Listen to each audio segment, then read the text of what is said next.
મીઠું એટલે કે નમક. આયોડાઇઝ નમક ખાવું કે સેંધવ નમક ખાવું, આના ઉપર ઘણી બધી ચર્ચાઓ થતી હોય છે. પણ આયુર્વેદની દ્રષ્ટિએ જોઈએ તો સેંધવ મીઠું જ બેસ્ટ કહેવાય. અત્યારે હાલમાં રિસર્ચ મુજબ એવું સાબિત થયું છે કે સેંધવ મીઠાની અંદર પોટેશિયમ, મેગ્નેશિયમ, કેલ્શિયમ, આયર્ન જેવા મિનરલ્સ રહેલા છે અને તેમાં સોડિયમનું પ્રમાણ એ બીજા નમકની કમ્પેરમાં ઘણું બધું ઓછું છે. અને સેંધવ મીઠું બનાવવામાં વધારે પ્રોસેસ ન થતી હોવાના કારણે આ મિનરલ્સ તેમાં જળવાઈ રહે છે.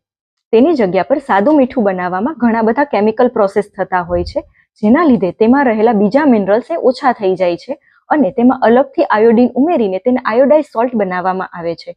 પણ ખાલી આયોડિન માટે આયોડાઇઝ સોલ્ટ ખાવું એ કેટલું યોગ્ય છે?